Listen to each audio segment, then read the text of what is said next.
यहां से स्टार्ट करना। तो थोड़ा सा अंडरस्टैंड कर लें, ये आपकी M1 रिसोर्स की लाइन है और ये आपकी लाइन M2 रिसोर्स की है। ये हम कर चुके हैं और आपको याद होगा 36 तक इंक्रीज किया था, 24 अब ओरिजिनल है, 36 तक सेफली हम इसको इंक्रीज कर दिया था। और इसी तरह डाउनवर्ड 20 तक हम लेके गए थे और फिर हमने उनके डिफरेंस से यूनिट वर्थ इसकी कैलकुलेट कर ली थी M1 की। तो आज हम M2 पे बात करते हैं, तो एक तरह से ये रिवीजन भी हो जाएगी और सेम उन्हीं एंगल्स पे, और अगर कुछ कमी रह गई थी वो भी पूरी हो जाएगी। तो आप जरा एक नोट करें, मैं इसको स्लाइड के थ्रू बताने से पहले आपको कुछ पूछना चाहूंगा। अभी आपका ऑप्टिमल पॉइंट कौन सा है? अभी आपने आज के लेक्चर में मेरे साथ माइक ऑन करके बताना है जो मैं पूछूंगा। तो अभी आपका इस करंट सिनेरियो में ऑप्टिमल पॉइंट कौन सा है? कोई स्टूडेंट सी माइक ऑन जी? C sir. सर सी है। सी है। और ये है intersection of these two lines, आपकी M1 और M2 लाइंस का ये इंटरसेक्शन है। अब मैं अगर इसको नीचे लेके जाऊं, जरा मुझे ये बताइएगा, आज मैंने इस लाइन के बारे में बात करनी है, ये जो लाइन है, और इसको नीचे ड्रैग करना है, तो जाहिर है पैरेलल ये चलेगी। अभी ये 6 है, मैंने 6 से थोड़ी सी कम करनी है। ये जो अवेलेबिलिटी है M2 की 6 से डाउनवर्ड लेके जानी है, तो ये पैरेलल स्लाइड करेगी नीचे की तरफ। तो मुझे ये बताएं, पॉइंट C है intersection of this and this. अगर ये मैं लाइन थोड़ी सी नीचे ड्रैग करूं पैरेलल, तो C ऊपर को शिफ्ट करेगा या डाउनवर्ड शिफ्ट करेगा? Downward downward downward. डाउनवर्ड, क्योंकि जब मैं इधर लेके आऊंगा तो ये इंटरसेक्शन यहां पे कहीं आएगा। तो ये C M1 लाइन के अलोंग स्लाइड कर रहा है, M1 लाइन के ऊपर ही। ये भी एक ऑब्जर्वेशन है, नोट कीजिएगा। C स्लाइड करेगा डाउनवर्ड। और सर ये दोबारा कर दिया, मैं ये कहना चाह रहा, इस लाइन को अगर मैं पैरेलल नीचे की तरफ लेके आना चाह रहा हूं, तो जाहिर है ये पॉइंट दोनों का इंटरसेक्शन है। अगर मैं लाइन इधर ले आता हूं ऐसे, तो इंटरसेक्शन यहां कहीं आएगा, तो it mean C point downward slide करेगा। क्लियर हो गया पॉइंट? Yes sir. सर लेकिन फिर वो ऑप्टिमल ना रहेगा, ऑप्टिमल पॉइंट से दूर हो जाएगा फिर। अच्छा, जहां तक ऑप्टिमैलिटी का ताल्लुक है, 6 कॉर्नर पॉइंट्स है ABCDEF, और उसमें C ही पॉइंट ऑप्टिमल अभी भी होगा।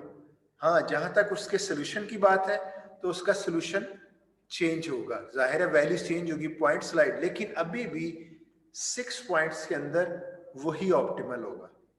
और आप M2 को और नीचे लेके जाएं, कहां तक हम इस M2 को लेके जाएं तो ये फिजिबिलिटी मेंटेन रहेगी? कोई पॉइंट नजर आता है कि कहां तक हम 0 तक? कहां तक? 0 तक सर। B तक, B पॉइंट तक। B पॉइंट से नीचे लेके जाएंगे तो कंस्ट्रेंट्स की वायलेशन हो जाएगी। जरा देखिए, अब मैं ये जो बात अभी की है, ये मैं इसको बताना चाहूंगा, जरा नोट कीजिएगा। और ये ऑप्टिमल पॉइंट M1 लाइन के अलोंग ही स्लाइड करेगा। ये देखिएगा, ये मैंने थोड़ा सा नीचे लेके आया, इंटरसेक्शन ये बन जाएगा। अब आपका फिजिबल रीजन ये, क्योंकि ये लाइन अब नहीं है, ये तो ओरिजिनल थी। हमने देखा कि अगर लाइन इधर ड्रैग करें, ये पॉइंट C इधर चला जाएगा। तो अभी भी सारी की सारी कंस्ट्रेंट्स सेटिस्फाई कर रहे हैं। थोड़ा सा और स्लाइड करते हैं, इधर ले आते हैं, ये अभी भी C इधर से स्लाइड करता करता इधर आ गया, और C की स्लाइड M1 के ऊपर है। नोट कीजिएगा, दोबारा देखिएगा, ये ओरिजिनल है, C M1 के अलोंग स्लाइड कर रहा है, लेकिन B तक जाएगा। B से और नीचे लेके जाऊंगा तो क्या प्रॉब्लम हो सकता है? वायलेशन हो जाएगी सर। वायलेशन हो जाएगी, वो शेडेड रीजन से ही बाहर निकल जाएगा। तो इट मीन्स हमें ये पता चल गया हम M2 रिसोर्स को किस हद तक कम कर सकते हैं। और ये मैंने रफली, बाद में हम कैलकुलेट करेंगे, इधर मैंने लिख के रखा हुआ है 4, राइट हैंड साइड पे 4। तो 4 मीन्स ये अवेलेबिलिटी होती है इन टन्स। तो 4 टन्स की बात कर रहा हूं। इसका मतलब है M2 ओरिजिनली 6 था, ये आप देख सकते हैं, ये कंस्ट्रेंट 6 वाली, और आपने सेंसिटिविटी एनालिसिस करके ये चीज आप स्केल रख के भी कर सकते हैं। आपने M2 लाइन के ऊपर स्केल रखा और ऐसे ड्रैग करते हुए आप पॉइंट, आप असल में वो पॉइंट देखना चाह रहे हैं कौन से पॉइंट तक आप इसको लेके जा सकते हैं कि कंस्ट्रेंट्स की वायलेशन ना हो। तो पॉइंट सी, अभी भी पॉइंट सी ही ऑप्टिमल है बी तक जाते हुए भी, लेकिन वैल्यू जरूर चेंज हो गई है सोल्यूशन की क्योंकि कोऑर्डिनेट चेंज हो जाते हैं, लेकिन पॉइंट 6 में से वो सी ही ऑप्टिमल है और इससे नीचे नहीं लेके जा सकते क्योंकि वायलेशन हो जाएगी। अब यही चीज हमने अपवर्ड डायरेक्शन में देखनी है। ये मेरे पास ओरिजिनल फिर डायग्राम, ये जो नेवी ब्लू लाइन है ये मुझे बी को टच करते हुए जा रही है, तो मुझे सिर्फ बी पॉइंट देखना था। अब मैं इसको ऊपर स्लाइड करूंगा, जब मैं ऊपर स्लाइड करूंगा तो मैं देखूंगा ये कहां तक इसको ऊपर लेके जा सकती है ताकि आपकी सारी कंस्ट्रेंट्स सेटिस्फाई करे। तो अभी देखता हूं, थोड़ा सा ऊपर लेके जाते हैं, ये ऊपर, तो अब इंटरसेक्शन ये बन गया, ये पॉइंट, तो सी इधर चला गया। तो बताएं वायलेशन है कंस्ट्रेंट्स की? कंस्ट्रेंट्स की वायलेशन हुई? Yes sir. नहीं, अभी भी नहीं हुई। अभी देखें, जरा गौर कीजिएगा, इसका ये रीजन इसके भी नीचे है, अब ये जो कंस्ट्रेंट है उसका भी इधर है, ये कंस्ट्रेंट का रीजन थोड़ा सा एक्सपेंड हो गया, लेकिन ये रीजन थोड़ा सा एक्सपेंड हो गया, लेकिन सारी की सारी कंस्ट्रेंट आप अगर ड्राइंग बना के देखें तो आप आराम से इसको विजुलाइज कर लोगे कि सारी कंस्ट्रेंट्स की वायलेशन नहीं हो रही बल्कि सेटिस्फाई हो रही है, बल्कि उनका रीजन थोड़ा सा एक्सपेंड कर गया। हमारी हर लाइन के बिलो द लाइन वो शेडेड रीजन था, वो वही का वही रहा, और थोड़ा सा, लेकिन सी पॉइंट M1 लाइन के अलावा ऊपर को स्लाइड किया, पहले नीचे जा रहा था, ये देखिएगा, पहले पॉइंट इधर स्लाइड कर रहा था, यहां तक गया, अब पॉइंट ऊपर स्लाइड किया, तो मैं थोड़ा सा और इस लाइन को ऊपर लेके जाना चाहूंगा, ये, तो सी थोड़ा सा और ऊपर चला गया। बताएं वायलेशन हुई है या नहीं?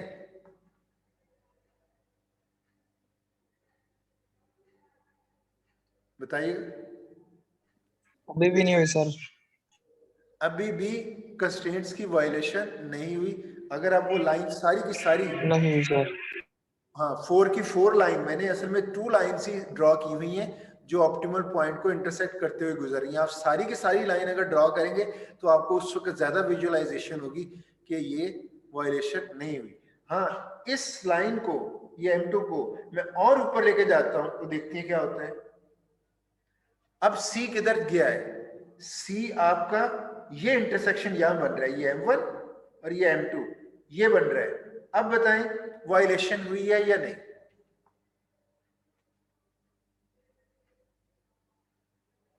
जी, मेरा सी पॉइंट यहां शिफ्ट कर गया, मैंने इस पॉइंट को इधर लेके जाना है, तो बताएं कंस्ट्रेंट्स की वायलेशन नजर आई है या नहीं?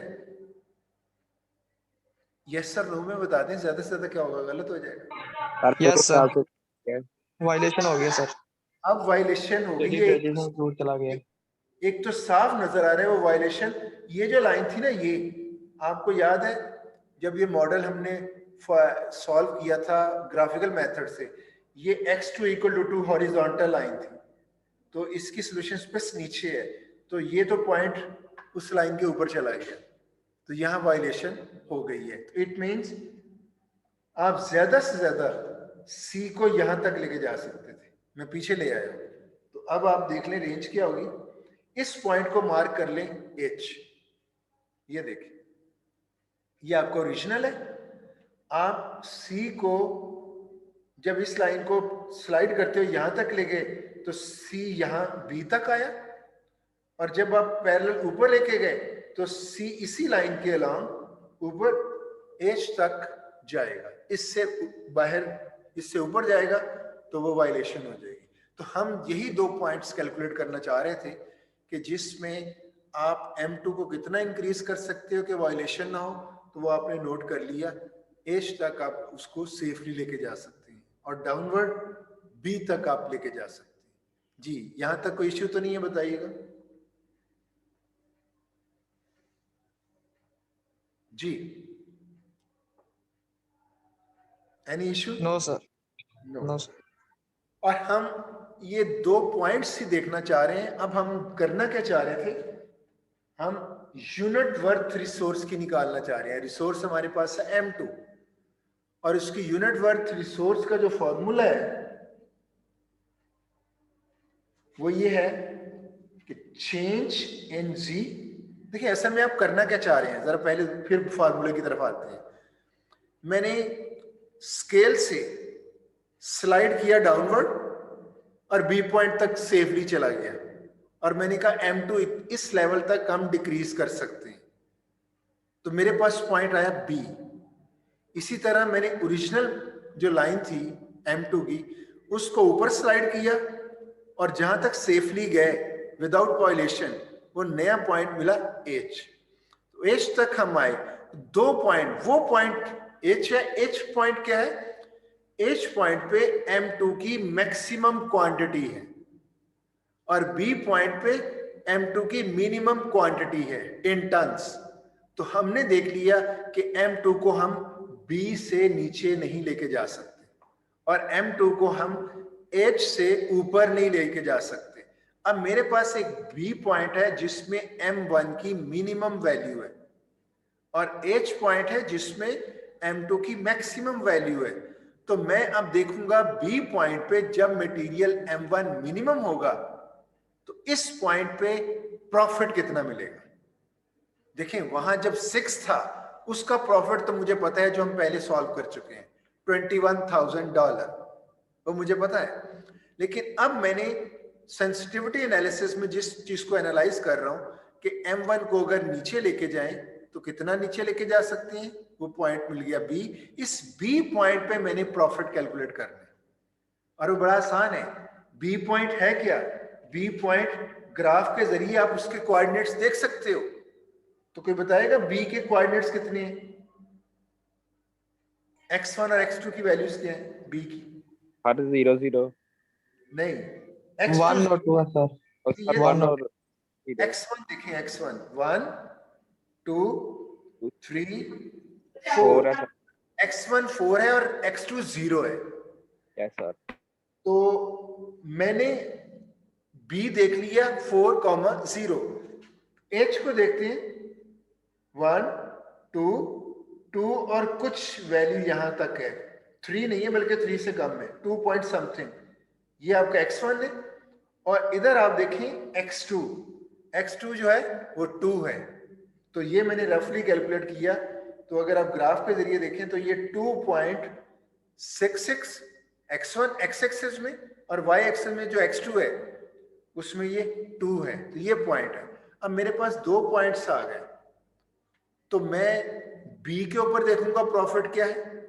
मैं वो पॉइंट्स, मेरे पास प्रॉफिट की इक्वेशन कौन सी है? ऑब्जेक्टिव फंक्शन है, ये देखें z 5x + 4x2। तो इसमें x1 और x2 की वैल्यू पुट कर दूं जो कि B की है 4 और 0। तो ये मैंने कैलकुलेट की हुई है। एट पॉइंट B z क्या है? 4 5 × 4 + 4 × 0। तो ये पॉइंट है 4 और ये पॉइंट है 0। तो क्या निकला? प्रॉफिट कितना निकला? 20। यही प्रॉफिट आपने H पॉइंट पे भी देखना है। तो H पॉइंट पे क्या प्रॉफिट है? आपके इसके कोऑर्डिनेट्स हैं 2.66, 2। ये कोऑर्डिनेट्स, इनको आप पुट कर दें 5 × 2.66 + 4 × 2।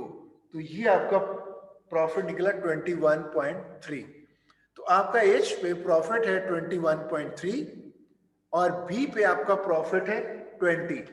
इनका डिफरेंस लेंगे, यानी profit at point H minus profit at point B।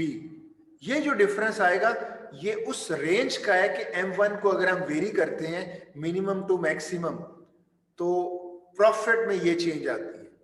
इस प्रॉफिट चेंज को अगर आप डिवाइड कर दें मटेरियल की क्वांटिटी की चेंज से तो यूनिट प्रॉफिट मिल जाएगा। तो देखें ये ऐसी है जैसे हम कह दें कि जी 100 टन पे प्रॉफिट इतना है, 1 टन पे कितना होगा, तो जाहिर है मटेरियल की क्वांटिटी को डिवाइड करते हैं यूनिट निकालने के लिए। तो इसलिए प्रॉफिट का जो चेंज है उसको अगर मटेरियल की चेंज से डिवाइड कर दें तो जो आंसर आएगा वो आएगा यूनिट वर्थ, यानी M1 की 1 टन के ऊपर जो प्रॉफिट कैलकुलेट होगा ये वो आएगा। तो आप देखें हमें क्या करना है कि हम Y2 को यूनिट वर्थ कहते हैं किसकी, M2 की, और इसको कैलकुलेट करने के लिए जो फॉर्मूला बनाते हैं change in Z from B to H, यही कहा था ना कि B पे प्रॉफिट और H पे प्रॉफिट उनका डिफरेंस, तो चेंज, ये इधर देखिए स्लाइड में, change in Z from B to H divided by change in M2 from B to H। तो आपने प्रॉफिट तो देख लिया B पे क्या है और H पे क्या है, अब हमने B और H पे ये देखना है कि इस पे मटेरियल कितना, उसकी क्वांटिटी क्या है। तो आप वो कैसे कैलकुलेट करोगे, यहां तो मैंने बता दिया कि ये मटेरियल 4 तक जाता है, यहां बता दिया 6.67 तक जाता है। तो ये मुझे कैसे पता चला, ये मैंने वैसे इधर लिख दिया आपको समझाने के लिए, अदरवाइज इसको कैलकुलेट करना है। और वो कैसे कैलकुलेट करना है, M2 की कंस्ट्रेंट है हमारे पास, जरा देखिएगा, ये कंस्ट्रेंट है हमारे पास, ये नजर भी आ रही है x1 प्लस, ये ग्राफ के अंदर देखें x1 plus 2x2 less then 6, ये इधर भी नजर आ रही है आपको x1 plus 2x2 less than equal to 6। ये जो लेफ्ट हैंड साइड है इसके अंदर b पुट करेंगे, पुट करके देखें, ये मैंने 4,0 पुट किया, 4 मींस b पॉइंट पे मटेरियल कितने टन से, M2 कितने टन से, 4 और H पे जिसमें जिसके कोऑर्डिनेट्स हैं 2.66, 2 लेफ्ट हैंड साइड पे किया तो आपके पास आंसर आया 6.66 टन्स। तो आपको मटेरियल की चेंज भी, ये जो फिजिबल रेंज के अंदर चेंज आई वो भी मिल गई और प्रॉफिट की चेंज भी आई। तो आपने क्या करना है, ये देखें प्रॉफिट की चेंज जो अभी हमने निकाली थी और मटेरियल की चेंज 6.66 माइनस 4, आपके पास आंसर आएगा 1.2। ये जो 1.2 है ये क्या चीज है, कोई बताएगा? 1.2 सर टन से नहीं, आपका यूनिट, आप 1 टन के ऊपर जो प्रॉफिट में चेंज आ रही है ये वो है, ये प्रॉफिट है जो प्रॉफिट में कंट्रीब्यूट आपका, यानी इसको ये समझे, एक अभी हमने ये कैलकुलेट किया कि 1 टन अगर M2 है तो उसकी आपके सिस्टम में वर्थ है 1/2 मीन $0.5। और आपको पता है प्रॉफिट आप देख रहे थे 21 प्रॉफिट आपका था, उसको हम 1000 हमने स्किप किया हुआ था, तो 1000 से मल्टीप्लाई करके हम कहते थे 21,000। तो ये 0.5 प्रॉफिट है 1 टन का, ये यूनिट प्रॉफिट है। तो 1 टन का जो प्रॉफिट है वो आपका बना 0.5, इसको 1000 से मल्टीप्लाई करें तो ये बनेगा 500, तो $500। ये बड़ा समझने की जरूरत है, ये 500 किसका प्रॉफिट है, चले आप बताएं ये किसका प्रॉफिट है 500? M2 का सर। नहीं, M2 का नहीं है प्रॉफिट, तो आपकी एक्सटीरियर पेंट और इंटीरियर पेंट बन के उस पर प्रॉफिट मिल रही है। आप 1 टन अगर सिस्टम में M2 लेके आते हो और उससे जो एक्सटीरियर पेंट और इंटीरियर पेंट बनता है उसके ऊपर मार्केट में सेल करने से जो प्रॉफिट होता है ये वो 500 है। दोबारा से देखिएगा, फिर सुनिएगा, मैंने निकाला है 1 टन मटेरियल अगर M2 हो आप सिस्टम में डालते हो तो आपके टोटल प्रॉफिट में जो चेंज आती है वो 500 ऐड हो जाता है आपके प्रॉफिट में। लेकिन वो प्रॉफिट M1 के ऊपर नहीं मिल रहा है, M1 तो मटेरियल है, रॉ मटेरियल, जो कि प्रोडक्शन में यूज हो रहा है, और प्रोडक्ट कौन सी है, एक्सटीरियर और इंटीरियर पेंट, वो सेल होंगी तो प्रॉफिट मिलना है। तो हम अगर मैं ये कहूं 1 टन M1 को अगर मैं सिस्टम में लेके आता हूं तो आपके एक्सटीरियर और इंटीरियर पेंट को सेल करने से जो प्रॉफिट होता है वो 500 बढ़ जाएगा। अब प्रॉब्लम क्लियर हुआ? Yes sir. सर एक तो बार ये एच वाली जो है ना कंस्ट्रेंट, ये दोबारा बता दीजिए। ये इंक्रीज ये की तो गई, ये शेडेड रीजन से बाहर जा रही है ना ये देखिए सर, तो ये हाँ वायलेट नहीं कर रही। नहीं, वायलेट नहीं कर रही है, जरा देखिएगा। वायलेट इसलिए नहीं कर रही कि मैं दोबारा दिखाता हूँ बैक पे जाके। ये वायलेट आपको लग रहा है कि इससे बाहर है, ये आपका ओरिजिनल मॉडल है। जब आप M2 चेंज करोगे तो आपकी ये लाइन बनेगी, तो उस वक्त लाइन की सिचुएशन ये होगी। देखे ना, लाइन ये है, तो इससे नीचे नीचे ये रीजन बन रहा है ना। पॉइंट क्लियर हुआ? सर नीचे नीचे वाला रीजन होना है। देखें, आप कंस्ट्रेंट आपने देखना होता है, इस कंस्ट्रेंट कॉमन रीजन देखते हैं, इस कंस्ट्रेंट का ये, इस कंस्ट्रेंट से नीचे ये। अब आपकी ये लाइन है M2, ये नहीं है, तो इस लाइन के नीचे ये वाला रीजन बनेगा, ये वाला जो एक्सटेंड हो गया। देखें,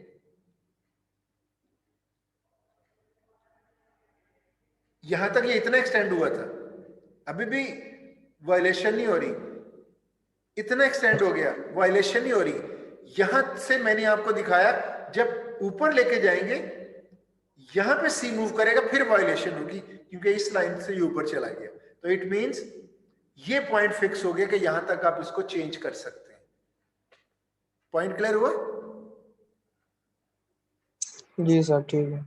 और जब मैंने इसको बना लिया, फिर मैंने ये जो गैप दिया है, ये मैंने आपको ओरिजिनल मॉडल, जब मुझे पता चल गया इतना लेके जा सकते हैं, ये इतना नीचे लेके जा सकते हैं, वो आपको नजर आ रहा है कि वो रीजन से बाहर है। हालांकि जब मैंने मार्क कर लिया तो असल में रीजन तो मेरा यही है जो नजर आ रहा है, तो मैंने देखा उसको सेफली कहां तक ऊपर लेके जा सकते हैं और कहां तक नीचे लेके जा सकते हैं।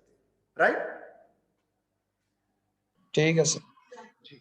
अब आप देखें, आप निकाल रहे थे यूनिट वर्थ,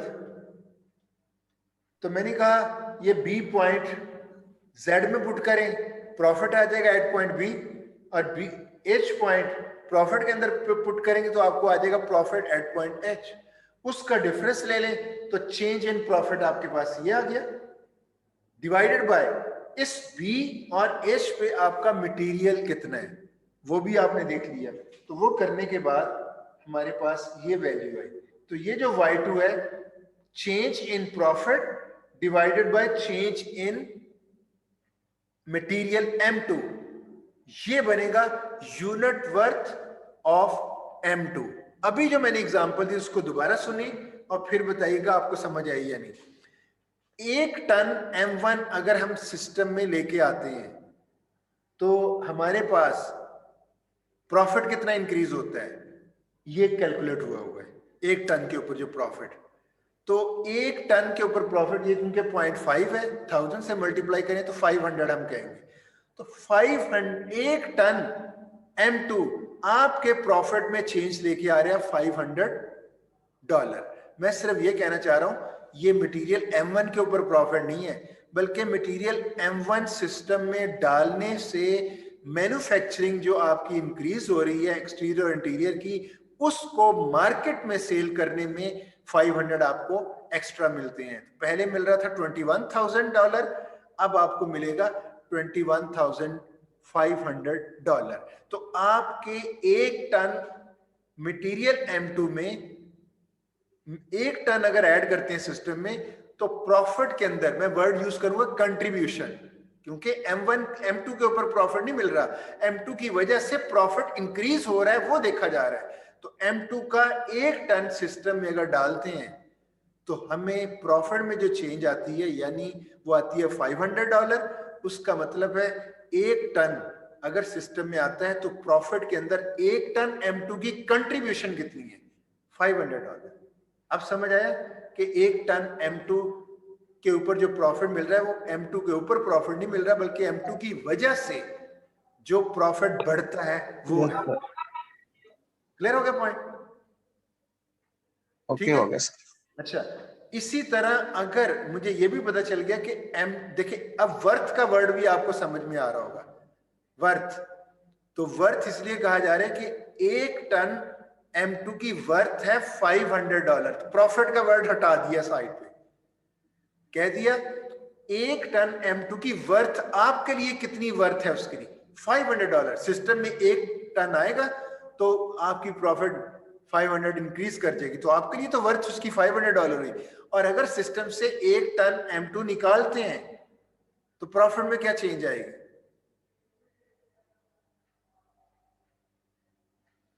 सर अगर एक टन इसमें वर्थ निकालते हैं तो वो ये जो प्रॉफिट है वो कम हो जाएगा। $500 क्योंकि उसकी कंट्रीब्यूशन थी वो माइनस हो जाएगी।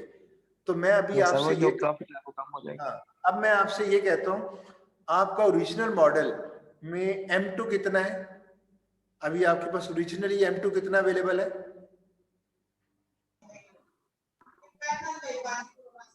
कोई बताए?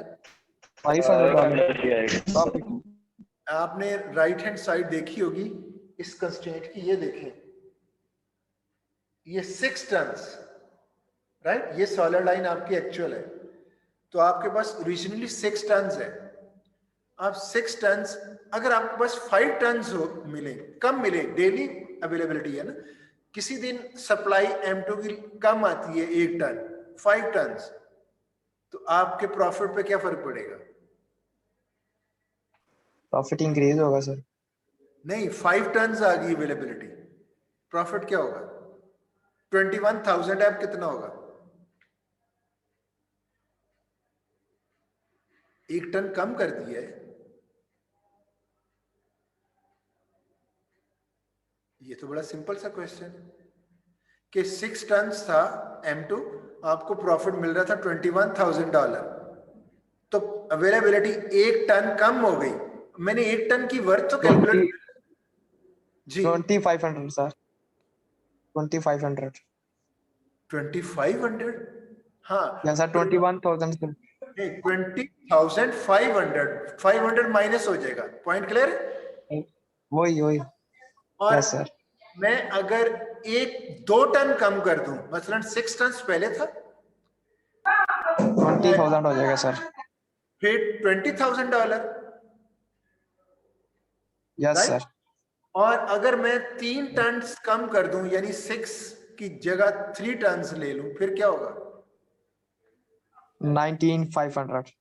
नो, अब ध्यान रखना है, 19,500। ये आप ध्यान रखना है, वायलेशन हो रही है, ये 4 टन से नीचे तो जा ही नहीं सकता। आपकी फिजिबल रेंज भी तो देखनी है ना। तो आपको आइडिया हुआ बी, यस। आपको आइडिया हुआ बी पॉइंट कितना इंपॉर्टेंट है?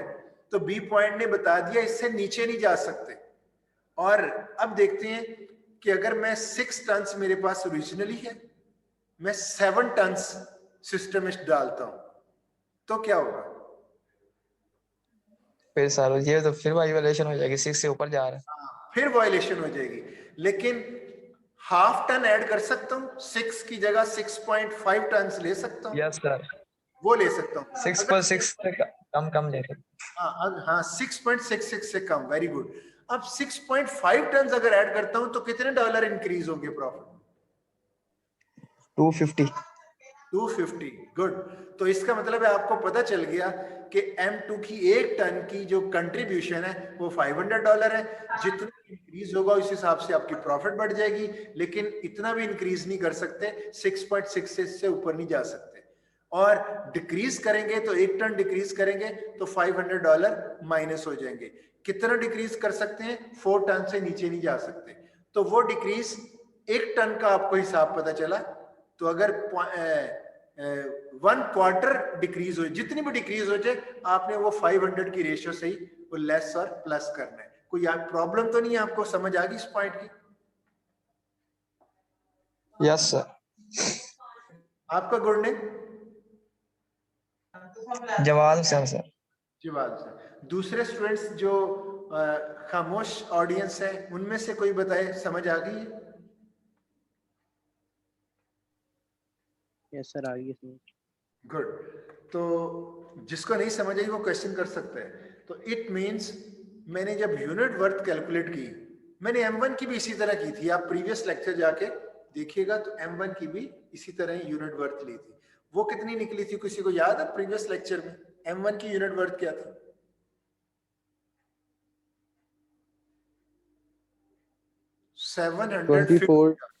750 डॉलर निकाले थे हमने। वो आई थी Y1 हमने उसको यूनिट वर्थ को कहा था 0.75, और क्योंकि थाउजेंड्स में होती है तो 1000 से मल्टीप्लाई करके $750।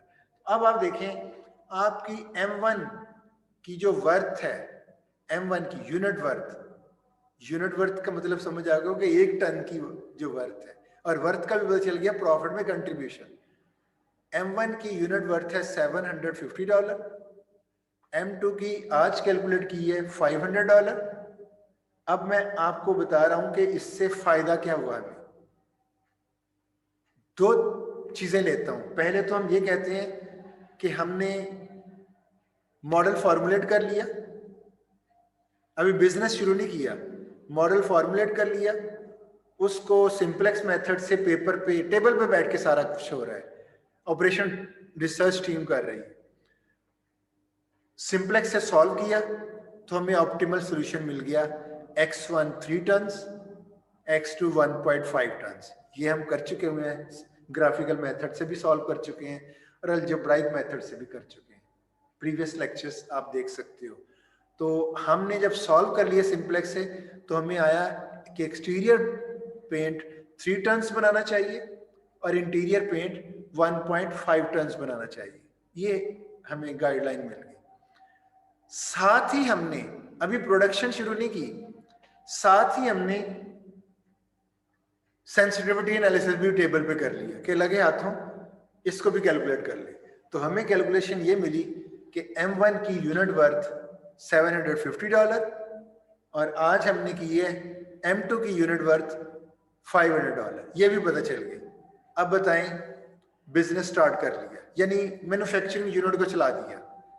डेली X1 3 टन्स और X2 1.5 टन्स प्रोड्यूस हो रहा है और हमें डेली प्रॉफिट कितना मिल रहा है, $21,000। अब आप देखें रनिंग सेटअप में क्या होता है। रनिंग सेटअप में अगर जहां से आपको M1 डेली मिलता था, पीछे सप्लाई कम हो जाती है, वो आपको देते हैं 6 टन्स की बजाय, M2 की बात कर रहा हूं, 6 टन्स की बजाय आपको देते हैं 4 टन्स। तो देखें सेंसिटिविटी एनालिसिस ने बताया था एक तो ये सेफ रेंज है, और उन्होंने सिर्फ ये बता दिया कि आपकी प्रॉफिट में इतनी कमी हो गई, वायलेशन नहीं हुई, सिस्टम मैन्युफैक्चरिंग यूनिट चलता रहेगा, वही मॉडल है, कोई रीडिजाइन करने की जरूरत नहीं। पीछे से सप्लाई 1 टन कम हो यानी 6 से 5 हो जाए एक्सेप्टेबल, 1.5 टन 1.5 टन कम हो नो इशू, 6 से वो क्या चला जाएगा 1.5 लेस हो जाएगा, 4.5 हो जाएगा, नो इशू। इवन 2 टन कम हो जाए, 4 टन तक आ जाए अवेलेबिलिटी, नो इशू। लेकिन इससे कम होगा तो फिर आप बस कर दें, यूनिट को बंद कर दें। क्यों? ये फिजिबल नहीं है, सारी कंस्ट्रेंट्स। प्रॉफिट ही बहुत कम हो जाएगा फिर। हाँ, तो आप उसको अवेलेबिलिटी का इंतजार करें ये। और अगर अवेलेबिलिटी 4 और 6 के दरमियान आती है, थोड़ी सी बढ़ती है, तो आप कहते हो कि हाँ अब प्रोडक्शन फिर ठीक है, प्रॉफिट तो कम हो जाएगा, जाहिर है अवेलेबिलिटी कम है तो इंटीरियर और एक्सटीरियर पेंट भी कम बनेंगे, तो प्रॉफिट कम मिलेगा। अभी भी वो कम प्रॉफिट भी गिवन सिनेरियो में मैक्सिमम ही है, उससे मैक्सिमम नहीं लिया जा सकता। तो ऑप्टिमलिटी डिस्टर्ब नहीं हो रही। प्रॉफिट कम होने का ये मतलब नहीं है कि ऑप्टिमल से नहीं, देखें उस कम M2 मटेरियल में ही जो मैक्सिमम प्रॉफिट हो सकता था वही आएगा। वो जाहिर है $500 कमी के साथ उस हिसाब से वो कम मिल रहा होगा, लेकिन उस वक्त भी इस करंट सिनेरियो में वही ऑप्टिमम है, वही मैक्सिमम है। पॉइंट फॉलो कर रहे हैं? Yes sir. अच्छा, अब अगर आपने 6 टन्स पे ये मॉडल किया हुआ था तो आपने अभी देख लिया 6.67 तक इसको इंक्रीज कर सकते हैं, तो पहले क्यों नहीं किया? क्योंकि उससे प्रॉफिट इंक्रीज हो रही है, नजर आया हमें। कि $500 पर टन आपको फायदा होता है। तो अब जब 6 टन पे ये मॉडल कर रहे थे तो 6.67 उसी वक्त क्यों नहीं आपने ये कर लिया? कोई आंसर करेगा? सर क्वेश्चन रिपीट कीजिएगा। क्वेश्चन ये आपको नजर आया कि अगर आप M2 इंक्रीज करें, कहां से 6 से 6.67 तक लेके जा सकते हैं, तो जब उधर तक M2 की मटेरियल को इंक्रीज कर सकते हैं तो प्रॉफिट भी तो उतना ही बढ़ जाएगा। तो पहले 6 पे मॉडल क्यों किया? 6.67 पे ही आप M2 को रख लेते, क्यों नहीं किया ऐसे?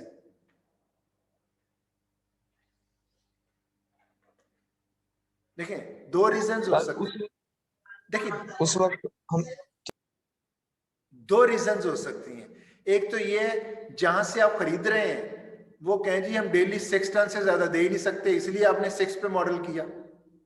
और दूसरी ये कि अगर वो 6 टन से भी ज्यादा दे सकते हैं, आप बहुत बड़ा बिजनेस है, आपने इसके लिए जो बजट एलोकेट किया वो आपको यही इजाजत देता है कि 6 टन से ज्यादा आप ना डालें क्योंकि बजट ऊपर चला जाएगा, तो आपने बिजनेस करना है। तो ये कंस्ट्रेंट्स हो सकती है, कोई और रीजन भी हो सकती है। तो वो 6 टन जब मॉडल किया गया था तो कुछ ना कोई रीजन होंगी, तभी 6 पे आपने किया। लेकिन आपने साथ सेंसिटिविटी एनालिसिस से ये देख लिया कि इतना इसको इंक्रीज किया जा सकता है। इट मींस अगर तो अवेलेबिलिटी उधर से प्रॉब्लम था तो उधर से 6 टन दे सकते थे, उस पर आपने मॉडल कर लिया। बाद में वो 6 टन से ज्यादा दे सकते हैं तो आप 6.66 तक इसको बढ़ा सकते हैं, ये रीजन है। और दूसरा ये कि वो अगर दे सकते हैं ज्यादा, आप अफोर्ड नहीं कर सकते थे, अब आप अफोर्ड कर सकते हो तो आप 6.66 तक M2 को बढ़ा सकते हो। ये वो चीज है जो आप कहना चाह रहे हो कि आप अपनी प्रॉफिट को इस हिसाब से, ये जो वर्थ है जो कैलकुलेट किया आपने, तो आप ये फ्लेक्सिबल रेंज है कि यहां तक लेके जा सकते हो। और जहां तक कमी है तो वो तो मैंने बता दी कि पीछे से अगर सप्लाई कम हो जाए वो भी आपको मिल गई रेंज कि यहां तक सप्लाई पे आपका ये सिस्टम वर्क करेगा। जी बताइएगा, कुछ फायदा हुआ, कुछ समझ आई? Yes sir.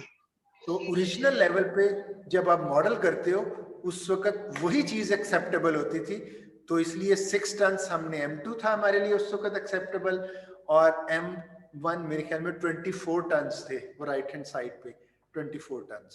तो उस पे आपने मॉडल कर लिया, साथ सेंसिटिविटी एनालिसिस में देख लिया कि ये कितनी वेरिएशंस M1 और M2 में एक्सेप्टेबल है। वो जैसे जैसे चेंज होगी आपको उसकी पिक्चर भी पता चल जाएगी। एक तो ये चीज आपको पता चल गई कि एडिशनली एक मॉडल 6 टन पे चल रहा है M2 का, और M1 24 टन पे चल रहा है।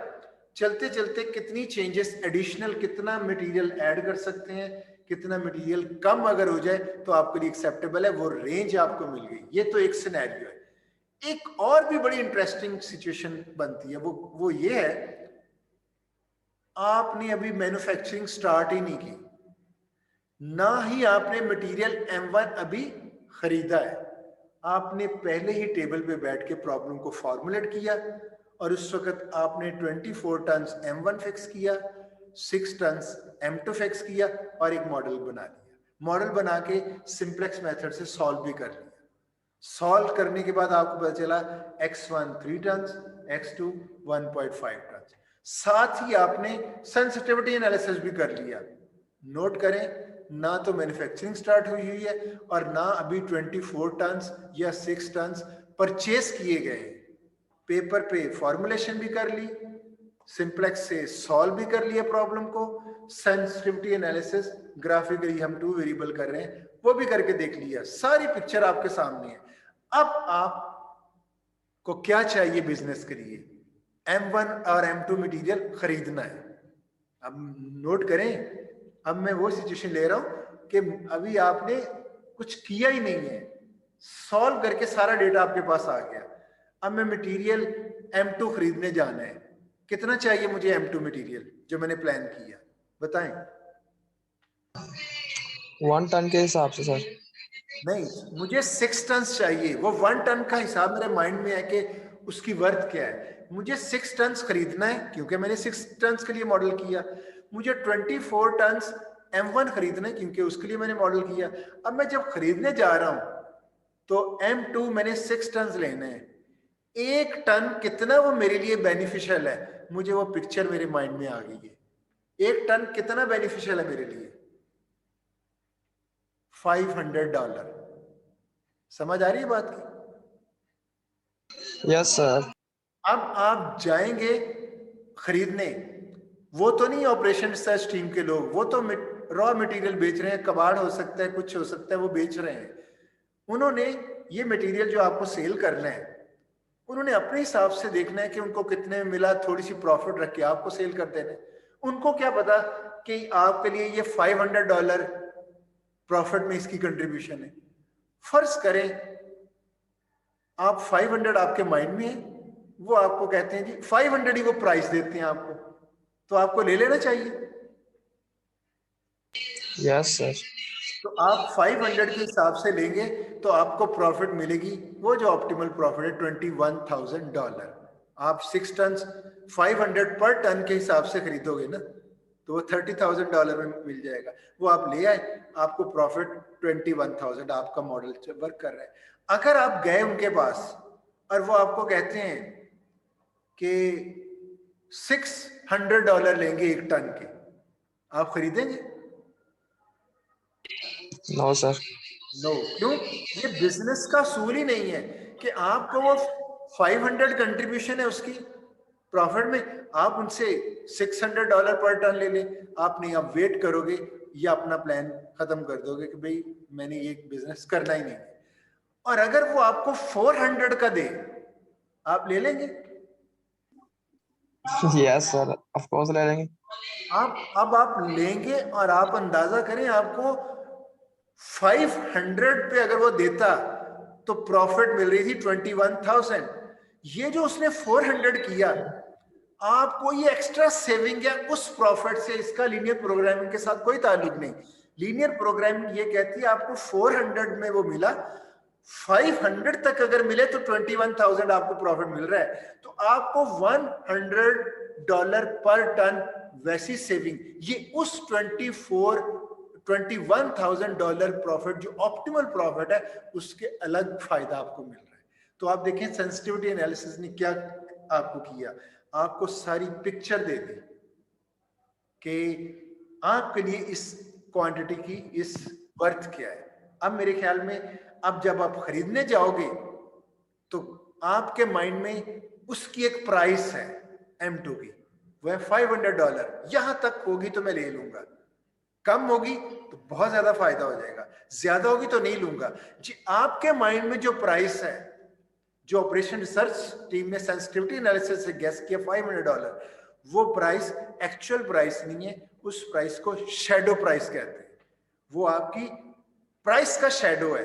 वो शैडो मुझे ये बता रहा है, मुझे बहुत सी इंफॉर्मेशन दे रहा है, जो वो जहां से आप खरीदने जा रहे हैं, वो जो आपको प्राइस देता है वो एक्चुअल प्राइस कहलाती है। तो आप किसी के साथ जाओगे किसी के पास, तो वो आपको देगा, जो प्राइस देगा वो एक्चुअल होगी आपके माइंड में। तो देखें कितना बड़ा बेनिफिट है कि बिजनेस शुरू करने से पहले आप अपनी रिसोर्सेज जो आपने परचेस करनी है, उनकी शैडो प्राइस भी कैलकुलेट करके रख सकते हैं। और उससे आपको ये होगा कि कम से कम रेंज का भी, कम से कम आपको ये नहीं होगा कि आपकी शैडो प्राइस कम है और वो एक्चुअल प्राइस ज्यादा लगा रहे हैं, आप नहीं खरीदोगे। तो बताएं, आज का लेक्चर समझ आया? Yes sir. सर एक क्वेश्चन है सर, इसमें कंस्ट्रेंट जो है वो ग्रेटर देन भी हो सकती हैं, क्योंकि ग्राफिकल मेथड में तो ग्रेटर देन कंस्ट्रेंट नहीं होती। कंस्ट्रेंट ग्रेटर देन भी हो सकती हैं, लेस देन भी हो सकते हैं, तो हम सेंसिटिविटी एनालिसिस लगा सकते हैं। सेंसिटिविटी एनालिसिस को समझाने के लिए मुझे लेस देन कंस्ट्रेंट्स लेनी पड़ी ताकि आपको आसानी से समझ आ जाए टर्म्स वर्थ का। यस सर, ठीक हो गया। तो अभी अगर मैं ये कहूं कि सी लैंग्वेज आपने सीखी है, तो सी के प्रोग्रामर तो हर जगह मिल जाएंगे।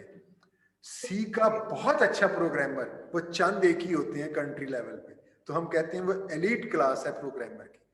तो अगर मैं लीनियर प्रोग्रामिंग को लूं, तो सेंसिटिविटी एनालिसिस के बगैर जो प्रोग्रामिंग आपने सीखी है वो आम प्रोग्रामर है जो कि बड़े बड़े हैं, और जिसको सेंसिटिविटी एनालिसिस की समझ आ गई तो वो उस एलीट ग्रुप में शामिल हो गया लीनियर प्रोग्रामर की।